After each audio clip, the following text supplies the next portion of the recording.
Hi friends, നമ്മളിന്ന് water filter fit ചെയ്യാൻ പോകുന്നത് കണ്ണൂരാണ്. കണ്ണൂർ സരോജ് സാറിൻ്റെ വീട്ടിലാണ് ഫിറ്റ് ചെയ്യാൻ പോകുന്നത്.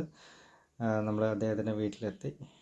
നമ്മൾ സാധനങ്ങളൊക്കെ നിലവിൽ ഇറക്കി വെച്ചു. ഇവിടെ നമ്മൾ ചെയ്യാൻ പോകുന്നത് ടാറ്റ സ്റ്റീലിൻ്റെ 1354 സൈസ് വരുന്ന വാട്ടർ ഫിൽറ്ററാണ് നമ്മൾ ചെയ്യുന്നത്. വെസൽ ഫിൽറ്റർ നമ്മൾ ചെയ്യുന്ന പ്ലേസ് ഇതാ ഇവിടെയാണ്. ടാങ്കിൽ നിന്ന് ഡയറക്റ്റ് ഇറങ്ങി വരുന്ന ലൈനിലാണ് നമ്മൾ ചെയ്യുന്നത്. ഇവിടെയാണ് നമ്മൾ ചെയ്യുന്നത്. ഈ വാൾവിൻ്റെ അടിയിൽ നമ്മൾ കട്ട് ചെയ്ത് ഫിൽറ്ററിലേക്ക് കൊടുത്ത് ഫിൽറ്ററിൻ്റെ ഔട്ട് നേരെ ആ പൈപ്പിലേക്ക് തന്നെ കയറ്റി കൊടുക്കുകയാണ് ചെയ്യുന്നത്.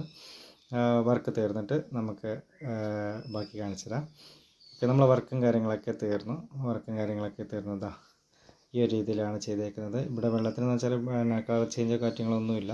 വെള്ളത്തിനുള്ള ആ ഒരു സ്മെല്ല് മാത്രമേ ഉള്ളൂ, ക്ലോറിൻ്റെ സ്മെല്ല്. അതിനുവേണ്ടി മാത്രം നമ്മൾ ചെയ്യുന്നത്. 1354 കാർബൺ ഫിൽറ്ററാണ് ചെയ്തിരിക്കുന്നത്. ടാങ്കിൽ നിന്ന് ഇറങ്ങി വരുന്ന ലൈനിൽ ചെയ്തിരിക്കുന്നത്. നമ്മൾ വർക്ക് മൊത്തം കംപ്ലീറ്റ് ആയി. വെള്ളം പക്ക ക്ലിയർ ആയിട്ടുണ്ട്. വെള്ളത്തിന് സ്മെല്ലോ ചൊവയോ കാര്യങ്ങളോ ഒന്നും തന്നെയില്ല. വെള്ളം നല്ല പക്ക ക്ലിയറായി. ഈ രീതിയിലാണ് നമ്മൾ ചെയ്തേക്കുന്നത്. 1354 വെസലാണ് നമ്മൾ ചെയ്തേക്കുന്നത്. വർക്കൊക്കെ മൊത്തം കംപ്ലീറ്റ് ആയി. അപ്പോൾ ഓക്കെ, ബൈ.